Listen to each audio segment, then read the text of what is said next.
plastic surgery to prevent the outcome. Oh no, that's all God's.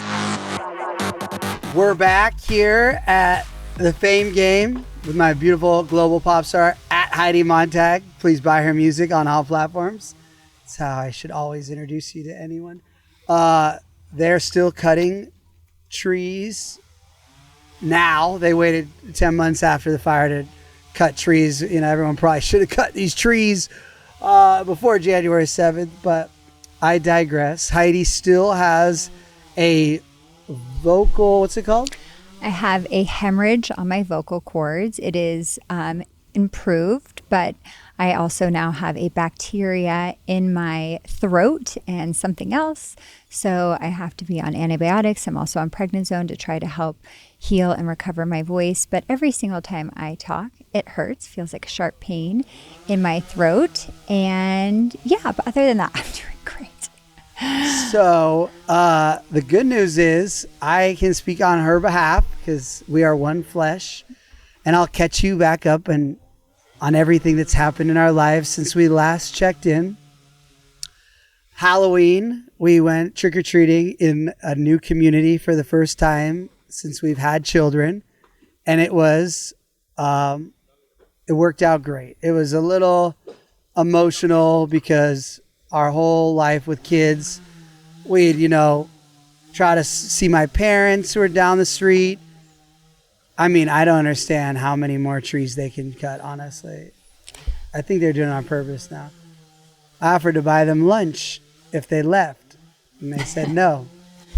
They should have said where. Cause it was tricky with trick-or-treating because we were used to the Palisades where every house would go all out. Actually, half of LA would come here to trick-or-treat. It was very festive, and this was very spread out, and you didn't really get that. You had to walk few and far between to find a house to trick-or-treat at. Yeah, and the other part about the 805 area is like a big thing is everyone trick-or-treats at the businesses, which that's like, I guess, fun for the business community. And, like shout out Richie the barber, he dressed up and he had like a DJ thing. But it's just not like you walk up to the house and the decorations. But everyone was like, oh, you got to hit up this street and this street, which is all business streets. I'm like, yeah. But also it was nice not having the chaos of it. It was more of like a really small town feel, probably how the Palisades was 15 years ago. So it was nice to have it be calmer instead of hundreds of kids like rushing by you and kind of losing track of things and it was really hectic. So it actually made me appreciate having a calmer Halloween. Also, we don't even let our kids really eat the trick-or-treat candy. So. Which I'm still trying to figure out why you've let the trick-or-treating pumpkin be in around Riker, and he keeps pulling out candy that he can't eat, and I have to have this conversation with him every day. Everything in there he can eat. There's only 3 things in there. There's Starburst in there. They're the healthy, non... Are you sure? Yes. Oh, no wonder why he argued with me and said they're not trash. You got to whistle. I know. The guy was like yelling over there before, doing these like very on purpose obnoxious things, laughing. And then... Like, do you think we want to be podcasting in our dirt lot? Yeah, like... That's the other factor. It would be hard. People are always like, oh, run for governor, run for mayor. I would be people would just vote for me because they know I don't like people. Like, oh, that's the guy that does not like anyone. Like, I wouldn't do like the fake. You wouldn't be the schmoozy one. Yeah, I'm not kissing a baby. Let me just tell you that. Yeah, probably get a lawsuit anyways. Yeah, So yeah, Halloween, that's a good one. Halloween was great. Mm-hmm. What? And hard. We just got offered, I didn't even tell you this big brand invited us to one of their influencer trips. Do you know we could just be the only ones that don't get offered the money? It's like, all expense paid, blah, blah, blah, blah. I'm like, is this like a nice thing? You want me to go work for your company, pay for nannies, leave all the stuff we have going on in our life to then go like promote your product for days? On a schedule. On your you schedule don't even with get to like strangers. hang out. It's like, this is like a bad reality show. That sounds like a nightmare. I obviously didn't email back. I didn't tell you about that. So that happened. That's funny. Jiu-jitsu and Jiu-jitsu. boxing. I got back into martial arts because it's kind of like how I got back into martial arts years ago. These waiters were talking about martial arts, and I told them they got to do this. I'm like, how am I telling these waiters that they should do this and I'm not doing it? And so I was trying to get Gunnar, our son, back into jiu-jitsu, and I was signing him up. I'm like, I can't have him going and then expect him to like it if I'm not in it. So I went and I showed him a video of me doing it. And he's like, when are we going? I can do better than that. I was like, yes. And I'm also very tired of him asking me how long ago it was when I had muscles. So I don't want that to be a thing with Riker when he grows up. I don't want him to I want him to have to argue with Gunnar and be like, what do you mean dad didn't used to have muscles? So I've been working out every day. I still haven't locked into my diet because, I don't eat like sugar, but I'm still probably eating too many meals. People like really, if you want to have abs, you really can't eat. The hummingbirds are back. How about Val and Alex Earl? So I've been watching all of Val and Alex Earl's Dancing with the Stars. I'm so proud of them as a couple. I really hope it doesn't end up being that Irwin guy. I feel like Alex and Val are so good, but it is what it is. I'm so happy Val is so popping on TikTok now that he's had like a Microsoft partner ad. Whoa. The Chomps beef jerky ad, Subway ad. So Alex Earl is like the best thing to be connected with. So Heidi's been getting texts from Ashley Dupree, who she starred on a reality show in 2010 called Famous Food with the guy from Sopranos, Ashley Dupree, Danielle Staub, Juicy J, and other 365 Mafia guy. And those clips of Heidi and now Ashley Earl, who is Alex Earl's stepmom, are going viral. And they're great clips because people are trying to kind of talk. Danielle Staub was saying not so nice things about Ashley Dupree at the time.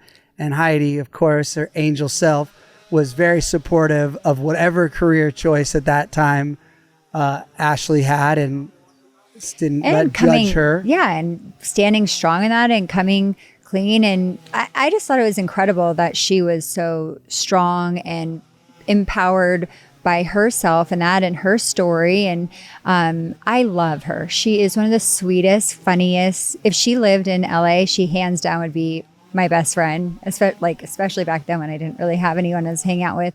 But anyways, she's coming into town to support Alex on Dancing with the Stars for Thanksgiving. And so her and I are going to try to meet up and have some drinks. And she is very supportive of you as well. So tomorrow, Senator Rick Scott and Senator Johnson and a secret congressman, I think by this time of air, but I think Congressman Jim Jordan, who is helping with the fire aid investigation, is also coming. But in the Palisades tomorrow, we're having a field hearing, and the senators are going to hear from senior citizens, fire victims in the Palisades, what January 7th was like, what post-fire is going. And I'm going to do a tour in the morning with them and showing how there is no rebuilding. I know people who are positive. I love positive people too. And, like to put positive energy out there. Good for you. But the reality is, out of 7,000 homes, maybe 600 people are in the works of rebuilding. And that counts people who were already building houses. Like the people up there are counted, but they were building before January 7th. So we're going to show the lack of rebuilding. We're going to talk about the fact that Karen Bass went on the news. She promised to waive all these fees for building. And then in her defense, she said she was doing an executive order, which is just a con because her executive order doesn't mean anything. You need the full city council to approve those fee waivers, which they haven't. So people right now have signed these things that pretty much say that maybe they'll waive the fees, but we know how this city operates. I have a feeling nothing is getting waived. And that's just for people that are building 110% back. God forbid you had to dig out your toxic soil and now your new plans add 6 feet because you had to go higher. Now no matter what, that's not even in the air. You can't rebuild and get those fees cleared, even if they do clear fees. So that's one thing I'm going to address. Also, since we last talked, about almost 5 weeks ago now, 4 weeks for sure, I reached out to the LA Times and I told them I had a whistleblower that told me that on January 2nd, when the fires from December 31st, where the arson suspect that Newsom and Bass try to blame for the Palisades Fire, where that fire, the Lockman Fire on January 1st, started on New Year's Eve around 11:30 at night. So when that was put out, I had a whistleblower call me or reach out to me and tell me I told the battalion chief not to pick up the hoses, that it was still smoldering everywhere on the Skull Rock area on Lockman. And this battalion chief ignored him and said, pull the hose. And I told the LA Times this and they didn't run it. So hopefully they just took my information, which at the end of the day I'm fine with, and found text messages between firefighters talking about that same incident that weren't my whistleblower, and they ran a big piece. So now Mayor Bass has said, oh, I didn't know about this Lockman Fire, which is a lie, because I know for a fact she knew about the Lockman Fire. Everyone did. And so they're going to investigate that rekindle, which we have known the Palisades Fire was always a rekindle from the January 1st fire. So you got to think about the state of California. They're the Newsom. They are the landowners. It's their property where Lockman was. So in their own state manual, it is their legal job to make sure a dangerous condition doesn't exist that would then burn down a community, burn 12 people alive. So they had from January 1st to January 7th, knowing there was an extreme wind event coming. They're tweeting about it. They're posting about it. We're getting alerts on the phones. So they know there's an extreme wind event. They know there was a fire in their state property. If they listen to the firefighters that now, I know 4 firefighters that have now gone on record and said they've told the top level of the fire department that this was a dangerous place to leave unattended with no hoses. So it's the state's legal obligation to put their state park rangers or state park employees, whatever you want to call them, parked on that burn scar to make sure it wasn't smoldering, to do thermal imaging, which to make sure there's not heat. They didn't do any of this. So when the wind hits, oh, shocker, the smoldering freaking fire from 6 days earlier reignites and burns 12 people alive, burns 7,000 structures. So when people try to say, oh, it's done, there was an arsonist, the Palisades Fire was not because of Winder Schnicker or whatever his name is. He burned 8 acres on New Year's Eve. He called 911 like 9 times from the initial ignition. They have it like on their, like they have like some type of satellite or something that shows when it went off. And in that moment, he was calling 911. So whether he was mentally ill and decided to he didn't want to do it and he called 911, or it was an accident, he dropped his joint, his lighter, his cigarette, maybe he was doing a sparkler on New Year's Eve, whatever. That guy did not burn the Palisades down. That guy burned 8 acres on January 1st. So I was all excited because I had my whistleblower all set to talk to NBC Nightly News with like a voice change or whatever, but he backed out, which I understand, because he was like, I'm not going to lose my career of 20 years because they are not allowed to talk, which is a cover up. If these guys are all saying that this is what happened and they can't tell the media, they can't tell the public what actually happened, that's a cover up. So last night I got a call, shout out Freddie Escobar, who is technically right now he's under a little situation, but he's the president of the LAFD Firefighters Union. He said a firefighter called him last night and said that the firefighter 3 days after the January 1st fire, he called the battalion chief and said, I don't feel comfortable that we pulled the hoses from the Lockman site leading up to the wind event, and they ignored him. So that's 4 firefighters that were not okay with that situation. So that's how obvious the smoldering was. And so again, I don't even care about the LAFD because it's not their legal state property. This is Newsom's property. So it's so obviously smoldering that 4 firefighters are calling like, hey, something should be done about this. And you know why I know the fire department didn't do anything? Because I understand now how all this city and politics works. They were like, oh, that's not our property. That's Newsom and the state's responsibility. So if they want us to come sit on there, they need to call us, because right now it's on their legal obligation to be monitoring it to make sure it doesn't rekindle. The exact quote in the manual for the state parks is make sure it doesn't create a dangerous condition to the community. And there's also legal precedent, the Vetter case, that literally the state has lost in the past in California, where if they create a situation that harms or injures surrounding people, they're liable. So I'm sure that's why the LAFD battalion chiefs were like, that's not on us. We put the fire out. Monitoring it is the state property owners, Newsom. So that's happening. That's going on. So hopefully while we're podcasting, that firefighter is going to agree to do a voice changer and a shadow and talk to NBC Nightly News, because they want to do this piece exposing that.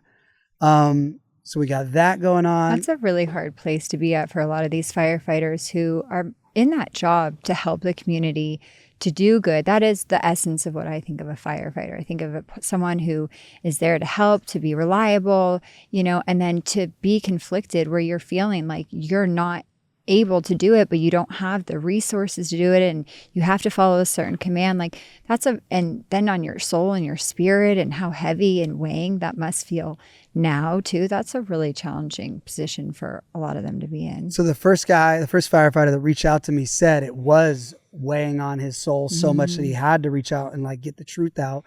But the part that he says makes him like okay with it is he's like, it's a military command structure. He's like, I did what there's a chain of command. I'm not the chief. Right. I can't do, once I say this is it. And then he says he even feels it more because now he's reading my comments section and people will be like, oh yeah, well, that's no different than the Nazis. People will say like, that's a chain of command. You knew better. You let this just because there's a command. So he's even reading the people. So they're reading what everyone's saying. And, again, until we get all their truths, I'm just like, I'll hear everything. And I talk to a lot of firefighters that the main takeaway is that the command structure is trash and it's not what it used to be. They're understaffed, they're under budget. So there's all these things that connect.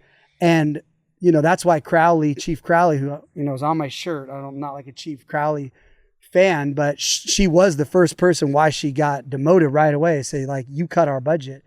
And I remember that. The current LAFD is designed like for 60s level amount of fire stations. It's not 2025. I think they have they're under 100, they need 100 more stations just for just without wildfires and that. And the other thing clear from the LAFD after action report is all the command staff has no experience in wildfire firefighting. And that's why they didn't anchor the fire. They didn't do all these things to narrow it.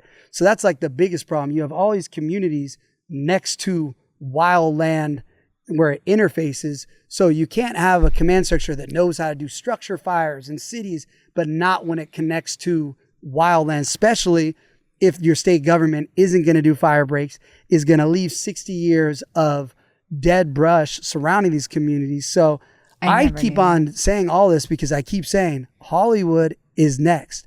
Bel Air is next. Brentwood, Mandeville Canyon, the other side of Palisades, you're all next. And I'm not trying to be negative.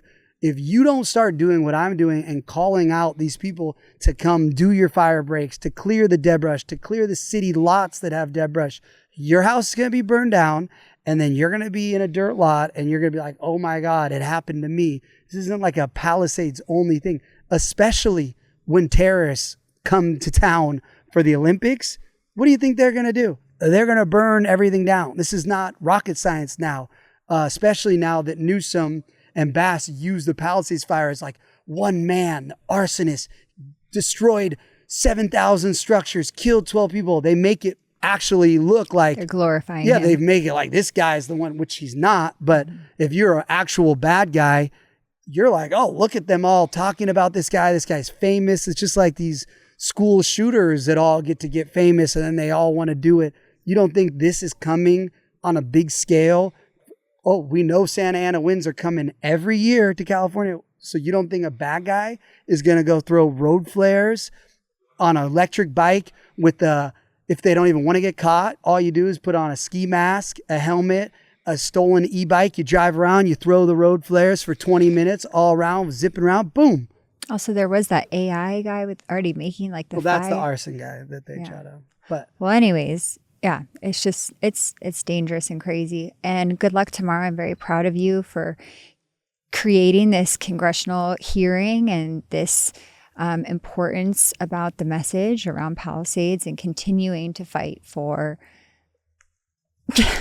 Get so emotional about you. I'm sure crying doesn't help No, for your community and your family, and you're just continuing to fight that fight that is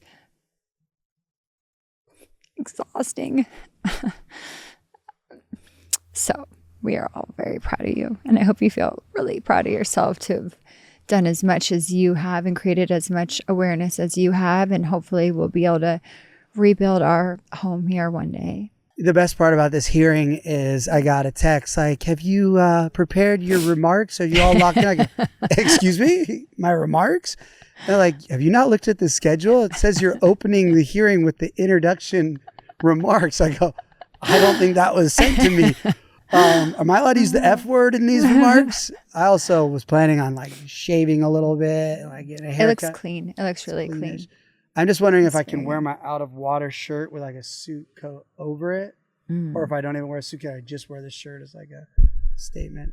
I don't know. Problem with people get so people take senators very serious, so it's a serious business. But this shirt's very serious too. So yes, I have a great speech, but I will definitely.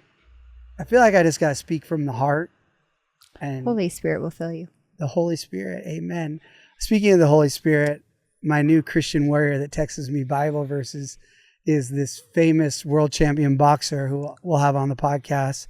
But like a few days ago, I get a text from one of my famous pro surfer friends that never texts me because he's busy being a dad. And he's like, you want the best workout of your life? You got to meet me in the morning.